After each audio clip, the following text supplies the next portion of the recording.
আচ্ছা শোনো না, আমি তোমাকে জোর করব না আমার সাথে থাকতে, কারণ আমি তোমার সাথে কথা বলে যে শান্তিটা পাই তুমি হয়তো নাও পেতে পারো।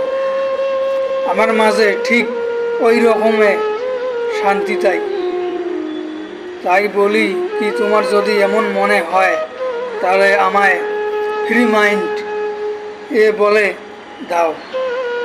আমি তোমার শেষবার হাসতে হাসতে ভালোবাসি বলে বিদায় দিব। আর কখনো তোমার বিরক্তর কারণ হয়ে দাঁড়াবো না।